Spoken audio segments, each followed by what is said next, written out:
안녕하세요. 북클럽 비바 좀 길게 쉬었습니다. 오늘 죄와벌 1부의 마지막 2장, 6장, 7장을 보려고 해요.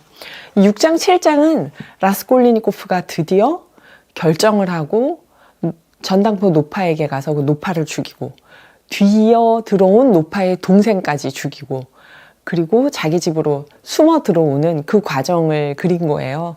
정말 많은 스릴러물, 범죄 소설, 또 추리소설 작가들이 이 살인을 한 사람의 심리를 그리고 싶을 때 죄와벌을 참고서로 많이 읽는다고 그래요. 그리고 우리가 잘 아는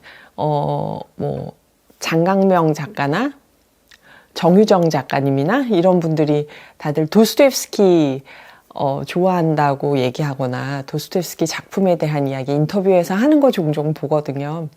근데 그만큼 살인자의 심리를 완전히 새롭게 보여준 작가라고 할 수 있어요. 그러니까 원래 나쁜 사람이어서 죽이거나 가난하고 불쌍하고 막 열악한 상태에 처해서 자기가 살기 위해서 죽이거나 이런 게 아니라 지금 죄와벌에서는 이 사람을 죽이는 게 정의 구현이고 선의 실현이다 라고 믿고 죽이려고 하는데, 사람을 죽인다는 건 범죄잖아요. 그러니까 자기가 올바른 일을 한다고 생각하면서 이 일을 하는데 그 과정에서 이건 너무 추악한 일이고 내가 이걸 그만두고 싶은데 어떤 자기도 알 수 없는 어떤 힘에 의해서 빨려 들어가면서 범죄를 저지르고, 그 범죄를 저지른 이후에도 계속 내가 이거를 자수를 하거나 자백해야 된다는 걸 알면서도 그렇게 하지 못하고 금품을 챙기고, 내가 너무 지금 추악한 일을 하고 있는 것 아니야 하면서도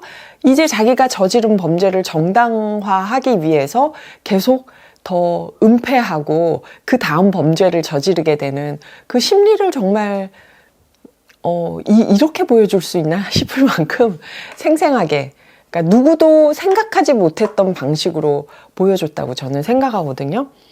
그래서 이게 지금도 도스토옙스키를 그렇게 많이 좋아하는구나 하고, 저는 거꾸로 이번에 죄와벌을 읽으면서 제 동년배나 저보다 후배들이 왜 그렇게 도스토옙스키를 좋아하는지를 이해하게 되는 것 같아요. 저는 그렇게 많이 좋아했던 적이 없기 때문에. 자, 6장에서, 아까 5장에서는 어땠나요? 한 달 전 얘기지만 5장에서는 어땠나요? 라스콜리니코프가 센나야 광장을 가다가 어떤 상인 부부가 이 전당포 노파의 여동생과 무언가 얘기하는 거를 듣게 되는 거죠. 리자베타가 저기 왜 있지? 노파의 동생. 근데 그 동생 보러 7시에 와 하고 얘기하는 걸 들어요. 그러면 그 7시에는 전당포에 7시부터 한동안 이 여동생이 없다는 거니까 가서 이 노파를 혼자 죽일 수 있다는 시간이 되잖아요. 이게 무슨 이유로 내가 이런 정보를 알게 되는 거지? 길을 가다가 나보고 노파를 죽이라는 계신가 하는 생각을 하게 되죠, 라스콜리니코프는. 그래서 6장에 와서 라스콜리니코프는 그러다가 자기가 이제 그 전당포 노파한테 판 그 물건과 또 돈으로 싸구려 술집에 갔는데, 그 술집에서 또 선술집에서 옆에 어떤 대학생하고 장교가 당구를 치면서 얘기하는 걸 듣게 돼요. 그러니까 아까 리자베타가 7시부터 집에 없다는 것도 듣게 되는 거죠. 여기서도 또 전당포 노파와 그 여동생의 관계에 대해서도 듣게 되는 거예요. 그래서 그 여동생이 전당포 노파에게 그렇게 구박받고 살고 있다. 이복 동생이다. 전당포 노파가 막 정말 수전노다. 돈이 엄청나게 많은데 1루블짜리의 담보물도 소홀히 하지 않는다. 날짜 어기면 바로 팔아버린다. 인정사정 없다. 막 욕하는 걸 들어요.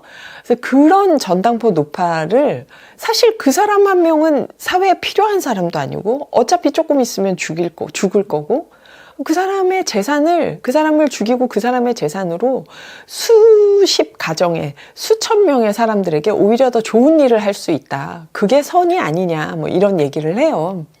장교가 듣다가 친구가 정말? 그래? 그럼 너 죽일 수 있어? 그러니까 생각이 그렇다는 거지. 내가 죽이지는 못하지. 이런 얘기하는 걸 들어요.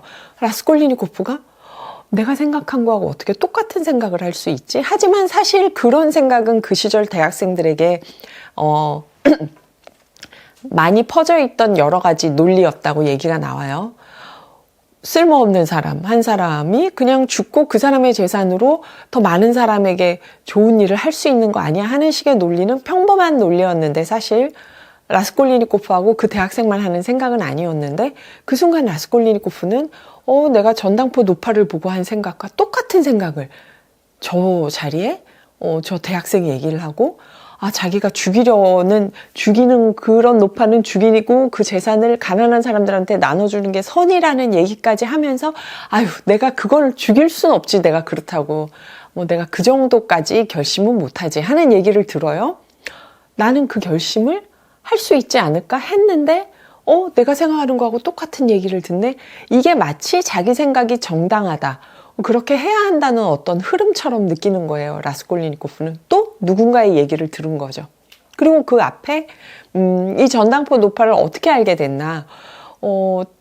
같은 대학생 친구가 알려줬던 사실이 있어요. 근데 그땐 자기가 아르바이트 자리도 있고 일거리가 있었기 때문에 대수롭지 않게 생각했지만 나중에 자기가 곤궁해지고 노파를 찾아야 될 때가 되니까 그 친구 말이 생각나요. 그러니까 이건 뭐예요? 다 라스콜리니코프가 혼자 스스로 생각한 게 아니라 누군가 나한테 계시를 주는 것 같은 거예요.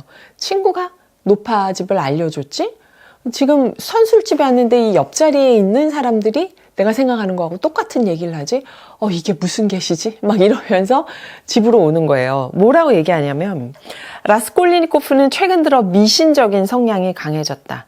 미신의 흔적은 오랜 시간이 지난 후에도 거의 씻기지 않은 채로 남아 있었다. 나중에도 항상 이 모든 일이 어쩐지 이상 야릇하고 신비스럽다고 어떤 특수한 영향이 작용하고 우연의 일치 같은 게 존재한다고 생각하게 됐다. 자기가 이 노파를 죽인 이 사건에 대해서 무언가 이상 야릇한 힘이 자기를 그렇게 이끌고 갔다고 생각하는 거예요. 근데 여기서 중요한 거 하나. 실제로 그런 힘이 있을 수도 있죠. 그런데 많은 범죄자들이 이 범죄의 책임을 자기에게서 찾지 않고 그쵸? 외부의 어떤 힘에게 찾는 거예요. 마침 사람들이 그런 얘기를 해서 나도 그런 마음을 먹게 된 거예요. 여기서 어떤 그 범죄자들의 심리를 좀 엿볼 수 있죠. 자기 중심이 약해졌을 때 주변의 이야기에 흔들리면서 어떤 나쁜 행동을 저질러 놓고 그게 자기가 저지른 게 아닌 것처럼 생각하려는 그 마음이 여기 깔려 있는 거죠. 어쨌든 그래서 라스콜리니코프는 범죄자 그 선술집에서 그런 얘기를 듣고 나서 노파는 해로운 존재니까 이나 바퀴벌레의 목숨, 아니 그만도 못한 목숨이야. 남의 목숨을 좀 먹고 있거든. 그러니 그런 사람쯤 죽이고 그 재산을 가난한 사람들, 더 필요한 사람들한테, 선량한 사람들한테 나눠주는 게 뭐가 나빠? 하는 얘기를 듣는 거죠. 근데 그게 상상으로 하는 거하고 실제 사람을 죽이는 건 다른 일이잖아요. 근데 이제 광장에서 선술집에서 돌아온 라스콜리니코프가 자기 방에서 이 생각에 침잠하면서 빠져들죠. 열병의 조짐이 느껴지며 오한이 일었고 소파에 누워서 납덩어리처럼 무거운 잠이 라스콜리니코프를 짓눌러요. 그리고 꿈도 꾸지 않고 오랫동안 자는데 앞에서처럼 나스타시아 이제 그 하숙집에서 일하는 유일한 하녀죠. 차와 빵을 갖고 와서 깨우는데 멍하게 있는 거 보고 갔다가 나중에 또 스프를 갖고 오는데 멍하게 있는 걸 보고 아주 늘어져 있구만 어디 아파? 하고 막 딱하다는 듯이 보다가 나가요. 몇 분 뒤에 라스콜리니코프는 차와 수프를 보고 빵을 들고 숟가락을 들고 먹기 시작했는데 서너 숟가락 정도 먹고 두통이 가라앉고 그리고 누웠다가 다시 환영을 봐요. 제일 자주 나타난 환영은 아프리카나 이집트의 어떤 오아시스에 있는 장면. 대상이 휴식을 취하고 그 상인들 무리가 낙타도 얌전히 웅크리고 있고 주위에는 종려나무가 빙 둘러 자라고 있다. 다들 식사 중인데 라스콜리니코프는 어때요? 자기 옆에서 졸졸 흐르는 샘물을 곧장 퍼마시고 있다. 참 상쾌하고 경이로울 만큼 푸르고 시원한 물이 알록달록한 들과 황금빛 광채를 바라는 몹시 깨끗한 모래 위를 달려간다. 우리 앞에서 그 바실리프스키 섬에 갔다가 그 나무 아래에서 꾸는 꿈은 아버지와 그 말을 죽이는 꿈이었잖아요. 아버지가 막 못 보게 말리고 늙은 앞말이 죽는 꿈이었잖아요. 사람들이 그 폭력으로 때려서 억지로 가게 하고 그러다가 끔찍하고 슬펐던 그 꿈을 꿨는데 이번에는 노파를 죽인다고 생각하는데 어떤 꿈을 꿔요? 환영을 봐요. 아프리카나 이집트 어느 사막에서 자기 옆으로 오아시스가 지나가는 환영을 보죠. 이제 죽여도 된다는 생각을 한 게 아닐까? 이 환영은 어떤 의미일까? 여러 가지로 분석해 볼 수 있겠죠. 그래서 자기가 13걸음, 라스콜리니코프가 그 꼭대기층이잖아요. 13걸음, 13이라는 숫자는 서양에서 불길한 숫자로 예전에 얘기를 했는데 유다가 끼어 있다고 해서 예수님과 12제자 13명에서 13계단을 내려가면 부엌이 있어요. 거기서 도끼를 훔쳐가지고 밖으로 나가려고 그래요. 근데 라스콜리니코프가 정신을 차리고 제일 먼저 한 일은 자기 여름 겉옷 안에 도끼를 끼울 수 있도록 고리를 만들어요. 그리고 바느질로 재빠르게. 그리고 두 번째는 그 노파에게 보여줄 전당물을 가짜로 만들어요. 나무 사이에 뭐 철판을 넣고 해가지고 적당히 무게가 나가게 포장을 해서 노파가 그걸 푸는 동안 자기가 죽이려고 하는 거죠. 자, 도끼 고리도 만들고 가짜 전당물도 만들었어요. 이제 도끼를 가지러 가려고 13계단 내려갔는데 봤더니 주방에 나스타시아가 있는 거예요. 낭패죠. 내가 어떻게 나스타시아가 없다고 생각하고 이 계획을 짰을까? 낭패다. 어떡하지? 하고 이제 내려가는데 보니까 집 밖으로 나가기 전에 문지기 방 안에 도끼가 있는 게 보여요. 사람은 없어요. 문은 열려 있고 들어가서 그 도끼를 갖고 나와요. 번쩍거리는 게 있어서 들어가 보니까 도끼여서 들고 나와요. 아무도 자기를 말리지 않고 물어보지도 않고 거침이 없어요. 밖으로 나갈 수 있었어요. 계속해서 라스콜리니코프는 마음속으로 사람을 죽인다는 거에 대한 어떤 죄책감을 가지면서도 아무도 나를 안 말리네? 이건 하늘이 돕는 건가? 이런 생각을 하면서 밖으로 나가게 되는 거죠. 여기서도 꼭대기층에서 계단을 내려와서 13에서 한 번 걸렸다 다시 내려와서 문지방을 넘어 밖으로 나가기 전에 문지기 방에서 도끼를 들고 나가죠. 경계를 또 넘어서죠. 도끼를 들고 프리스투피츠, 페리스투플리니에 범죄를 저지르러 나가는 거예요. 거리 밖으로. 그 과정에서 7시를 알리는 소리를 듣고 7시 10분이 되는 소리를 들어요. 이제 빨리 서둘러야 되는 거죠. 그리고 노파의 집으로 가요. 노파의 집으로 간 게 이제 7장인데요. 여러분 얘기를 들으면서 지금 제가 예전에 얘기했던 그 공간 이동, 꼭대기층에서 아래로 내려오면서 경계를 넘어서는 거죠. 이제 또 경계를 넘어서 노파의 집으로 들어가요. 그리고 계단을 또 올라가죠. 노파의 집 문 앞에서 다시 한번 경계가 있어요. 두드리는데 설렁을 이렇게 흔드는데 노파가 문을 조금만 열고 내다봐요. 그때 라스콜리니코프가 문고리를 잡고 확 당겨요. 노파는 불길하죠. 문고리를 잡고 확 당기니까 딸려서 밖으로 나왔다가 안으로 라스콜리니코프가 투벅투벅 들어가니까 노파도 뒤따라 들어오게 돼요. 그게 뭐냐면 경계를 그 집 경계도 넘어섰지만 올라가면서 이제 7장에서 계단에서 사람들 웅성거리는 소리 들릴 때 피했다가 또 올라갔다가 피했다가 이러면서 노파네 집 앞까지 오거든요. 그 노파의 집 앞 문이 또 한 번의 경계잖아요. 그 경계를 그렇게 노파와 실랑이를 하면서 넘어서서 들어가요. 이렇게 해서 계속 경계를 넘어서서 들어가는 걸 강조하면서 표현합니다. 특히 노파의 집 안에 들어갈 때는 마지막으로 실랑이가 심하게 벌어지죠. 결국 범죄, 선을 넘어서는 행동, 경계선을 넘어서는 행동을 통해서 노파의 공간으로 들어가고 이제 노파를 죽이게 되는 거죠. 거기서도 뭐 허세를 부리면서 이제 담보물을 주고 보라고 하고 노파는 뭔가 이상하다고 생각하면서도 그걸 보다가 결국 도끼로 노파의 머리를 치고 그 죽이는 장면도 잔인하게 묘사가 돼요. 치고 한 번 더 깨고 그래서 이제 피를 흘리면서 쓰러졌는데 노파가 라스콜리니코프는 자기 옷에 피가 묻지 않도록 그러면서 정말 추악한 일이라고 생각을 해요. 본인이 사람을 죽여놓고 범죄 흔적이 자기에게 묻지 않도록 동정이나 죄책감을 느끼기보다는 자기 몸에 피가 묻지 않도록 조심해요. 이것도 진짜 현대 많은 범죄자들이 그 범죄를 저지른 장면을 재현할 때 사람들을 경악시키는 게 그거잖아요. 저렇게 참담하게 죽여놓고 뭐 본인은 태연하게 나온다든지 금품을 챙긴다든지 그 옆에서 먹을 걸 먹는다든지, 그러니까 그 죄의식이 없는 행동을 하는 걸 사람들이 경악스러워 하잖아요. 여기서 라스콜리니코프가 겉보기엔 똑같은 행동을 해요. 마음속으로는 어떤 내가 이래도 되나 하지만 자기 몸은 아주 그 자기 방어적인 행동을 하는 거죠. 냉정하게. 정말 정신이 없어요. 제정신이 아닌 상태인데도 이게 나는 이성과 의지로 이 일을 한다. 많은 범죄자들이 흔적을 남기는 거는 사람을 죽일 때 어린아이 같은 그 흥분 상태로 가서 실수를 하기 때문이다. 나는 그러지 않을 거야. 라고 하지만 마음속으로는 정말 경랑의 파도에 휩쓸리면서도 그런 행동을 하게 되죠. 옷에 피를 묻히지 않고.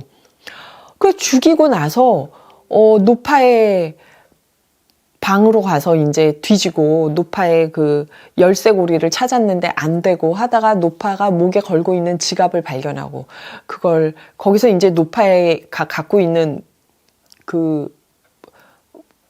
저기 금품이나 여러 가지를 챙겨요. 거기서도 빨간 염소 가죽이라고 그 트렁크가 나오거든요. 그러니까 피가 묻어도 괜찮은 빨간 염소 가죽. 여기서도 상징하는 색깔이 있죠. 노파가 많은 사람들의 희생 피를 갈취했다는 뜻도 되고, 라스콜리니코프가 여기서 노파를 죽이고 피 묻은 손으로 열어도 표시가 안 나는 트렁크라는 뜻도 되고, 그래서 거기서 막 뒤져가지고 그 금품을 챙겨요. 주머니에 넣고 챙겨요. 그리고 나오는데 리자베타, 노파의 동생이 들어와서 경악하고 있는 거예요. 그러니까 이번에는 노파의 동생까지 죽이죠. 그리고 그 물동이에 손을 씻고 자기 그 비누로 깨끗이 손도 씻고 도끼도 씻고 밖으로 나가려고 하는데 인기척이 나자는 다시 들어와요. 밖으로 나가려다가 다시 들어와요. 이 선을 못 넘는 거죠. 이제 범죄 현장에서 일상으로 가는 선을 못 넘는 거죠. 그러다가 갑자기 저 아래에서 발자국 소리가 들리는데 이 사람이 진짜 이 집 앞에 오는 것 같아요.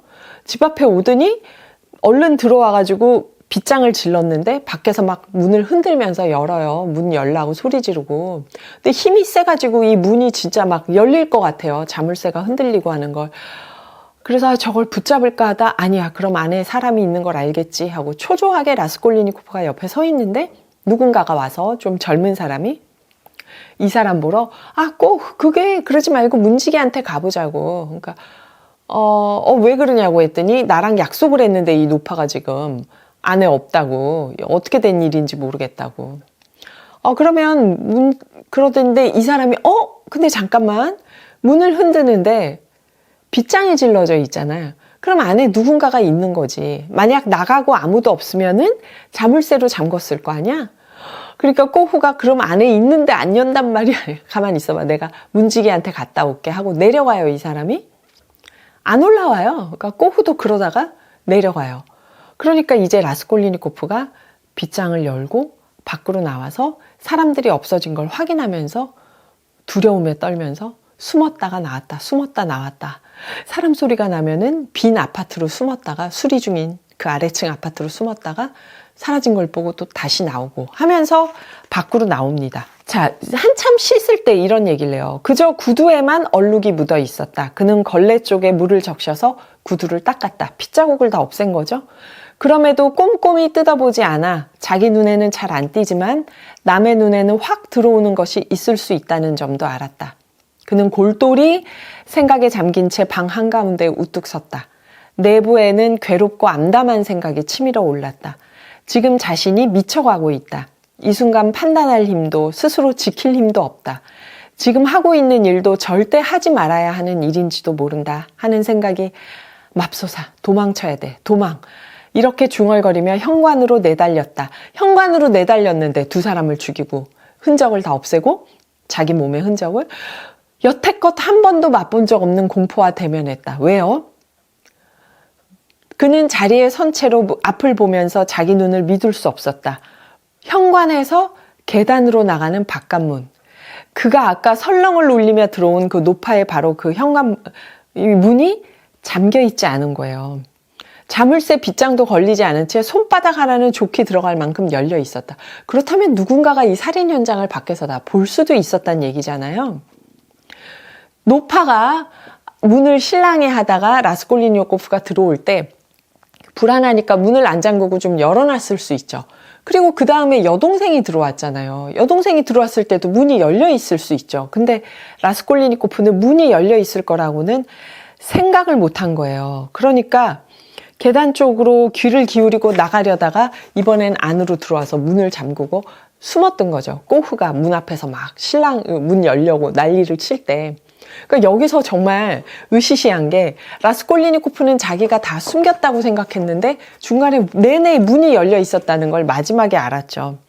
그 다음에 꼬후도 물러나고 모두 다 사라지고 살짝 숨으면서 그렇게 계단을 내려올 때 사람 소리가 나면 빈 아파트로 숨었다 다시 나왔다 하면서 마지막에 어떻게 끝나나, 집에 와서 문지기 방에 도끼를 갖다 놔야 되는데 문지기가 있으면 뭐라고 물어보면 자기가 말을 할지도 몰랐는데 아무도 없었어요. 그래서 무사히 도끼를 넣고 올라올 수 있었어요. 그러면서 그런 다음 자기 방에 도착할 때까지 아무와도 단 한 명과도 마주치지 않았다. 주인 아줌마의 방문도 잠겨 있었다. 자기 방에 들어오자 라스콜리니코프는 옷을 입은 채 소파로 몸을 던졌다.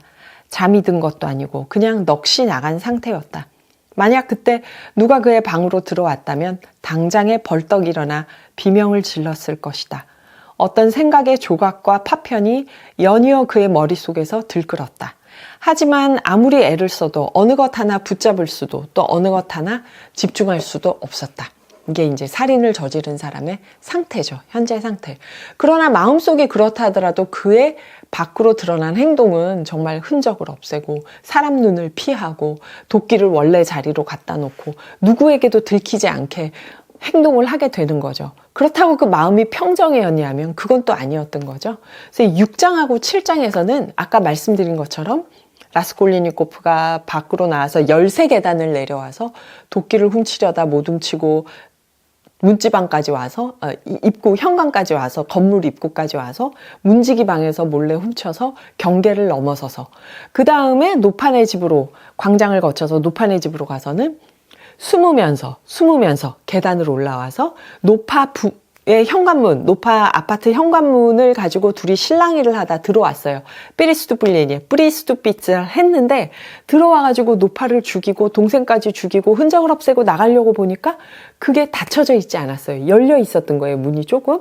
문을 잠궜는데 이번에는 새롭게 나타난 방문객이 밖에서 그 문을 열려고 해요. 계속 이 경계선이 닫혔다가 다시 열리냐 마냐 하다가 그 사람이 사라지고 난 다음에 무사히 빠져나와서 계단을 내려와서 광장을 통해서 다시 자기네 집 문간에서 누군가와 부딪힐 뻔했는데 아무도 없어서 무사히 도끼를 숨겨놓고 다시 올라오게 되죠.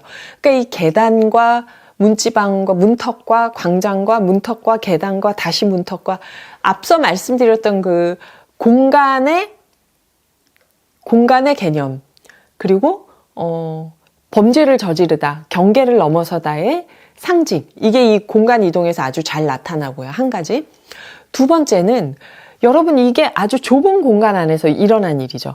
대도시라고 해서 무슨 서울로 치면은 성북구와 구로구 혹은 성북구와 뭐 서초구 이렇게 멀리 떨어진 지역이 아니라 하나의 동네 아니에요. 그러니까 뭐 종로 3 가면 그 종로 3가 안에 얼마 안 되는 거리가 크게 떨어져 있지 않은, 그래봤자 500m, 700m 떨어져 있는 그 정도 거리 안에서 일어나는 일인 거예요. 그러니까 보는 눈이 얼마나 많겠어요. 공동주택이에요. 보는 눈이 없다는 전제하에 피해서 움직이지만 누군가는 봤을 수도 있다는 공포감이 있죠. 그리고 끊임없는 사람들의 소리. 이거를 사람들의 수군거림이라고도 하고 뭐 소음이라고도 번역을 하는데, 어쨌든 그 사람들의 수군거림 속에서 라스콜리니코프는 계속 자기가 이 범죄를 저질러도 된다는 알리바이를 만들고 느끼는 거죠. 리자베타의 행방도 광장의 상인들의 수다에서 듣고, 선술집에 갔는데 이 노파 의 자매와 노파에 대한 이야기를 듣고 그 사람을 죽이고 금품으로 좋은 일을 할 수 있다는 얘기도 듣고 그리고 다시 자기 방으로 왔다가 노파의 아파트로 갔을 때도 거기서 사람들이 떠드는 소리들 막 누구를 부르면서 올라오고 내려오고 하는 인기척들을 계속 듣거든요. 주도 면밀하게. 마지막에는 또 자기는 안에 있는데 밖에서 꼬흐라는 사람이 노파와 약속을 하고 와가지고 떠드는 소리들을 듣게 되잖아요. 거기서 얼마나 공포스러운 얘기를 들어요. 변호사 시험, 예심판사가 되려고 준비한다는 사람이, 법률 시험 준비하는 사람이 꼬흐에게 그러잖아요. 이상한데요? 안에 사람이 있으니까 빗장을 질렀지. 아무도 없으면 빗장을 못 지르죠. 밖에서 열쇠로 잠그죠. 하는 얘기를 들으면서 자기가 들킬까봐 걸릴까봐 공포에 질리게 되잖아요. 이걸 저는 뭐라고 생각했냐면요. 이게 어떤 주인공의 불안하고 분열된 자아, 주인공 안에서 자기가 흉측한 일을 하고 있다는 것과 이 일은 성공해야 된다. 막 계속 살인하는 과정 내내 자기가 잘못하고 있다는 것도 알고 끔찍한 일을 저지른다는 것도 알지만 이건 내가 하기로 했으니 어쩔 수 없는 흐름이야. 누군가가 나를 이쪽 방향으로 끌고 있어. 그 어떤 미신의 이끌림 같은 홀려서 제정신이 아닌 상태로 살인을 저지르는 과정을 보여주기도 하지만 저는 또 하나는 뭐냐고 하냐면 이야기를 끌고 가는 게 라스콜리니코프라는 주인공이 아니라 주변의 수군거림이다. 무슨 얘기인지 알겠죠? 그 주변의 수군거림, 사람들의 수다, 떠드는 얘기, 얼핏 나오는 그 모든 광장의 수군거림, 쑥덕쑥덕이 라스콜리니코프를 어떤 한 방향으로 끌고 간다는 6장, 7장에는 그런 구도가 굉장히 그런 기법이 크게 나타나요. 그러니까 제가 처음서부터 이 죄와 벌은 광장에 왁자지껄한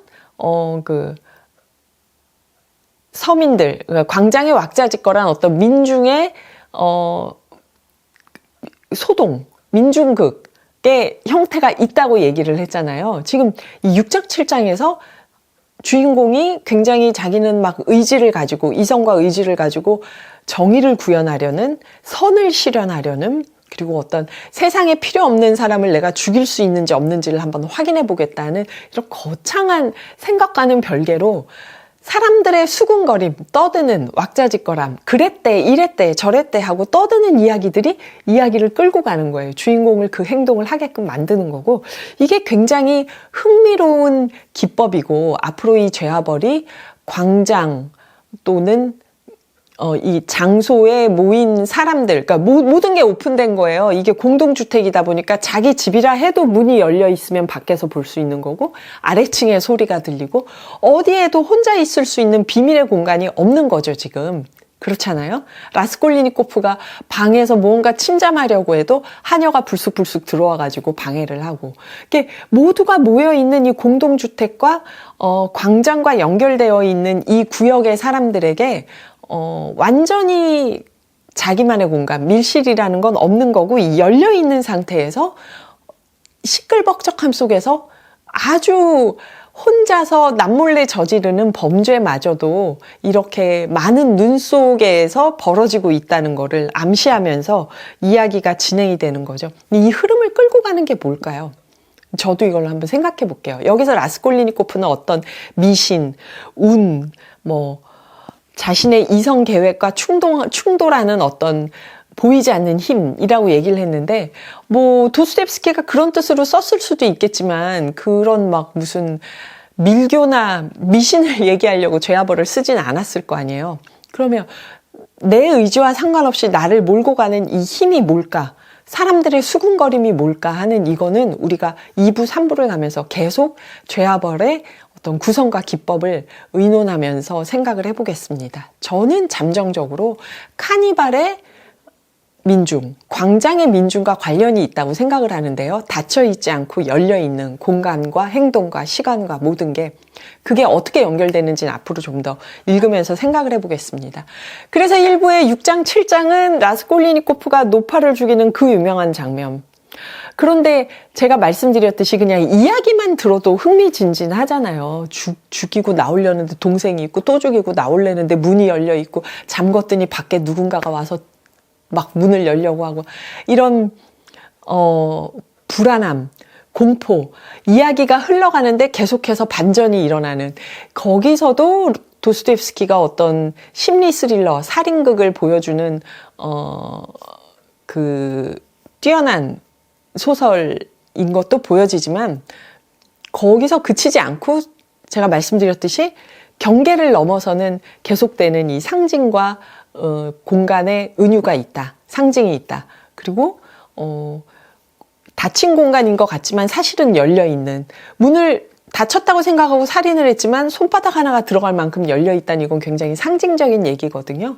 이 공간 안에서 벌어지는 일들 나의 생각 같지만 주변의 수군거림, 떠드는 이야기들이 내 안으로 들어와서 나로 하여금 어떤 행동을 하게 만든다는 것. 이게 무언지는 그럼 열림과 닫힘이라고 그럼 일단 얘기를 할게요. 경계를 넘어서는 것, 그리고 열림과 닫힘이라고 해야 될까요? 나와 타자라고 해야 될까요? 뭐라고 해도 좋아요. 하여튼 이 수군거림이 끌고 가는 플롯. 이것에 대해서는 앞으로 2부에 가서 좀 더 자세히 얘기를 하겠습니다. 오늘 죄와벌 1부의 6장, 7장은 여기서 마무리를 하고요. 제가 좀 오늘은 빨랐죠, 말이. 사람이 죽는 이야기를 하다 보니까. 그런데 저는 다 떠나서 이 6장, 7장을 읽으면서 지금도 우리가 뉴스에서 보게 되는 끔찍한 그 범행 장면, 범행 사실들, 그 일을 저지른 사람들의 태연함, 거기서 느끼는 공포, 이게 도스토옙스키의 이 죄와벌에 라스콜리니코프가 노파를 죽이는 이 장면에 너무나 그 생생하게 잘 묘사가 되어 있다. 야, 이래가지고 수많은 스릴러 작가들이 도스토옙스키를 읽는구나 하는 걸 새삼 느꼈어요. 그러나 우리는 스릴러로 읽지 않겠습니다. 2부에 가서 또 계속 얘기해보죠. 감사합니다.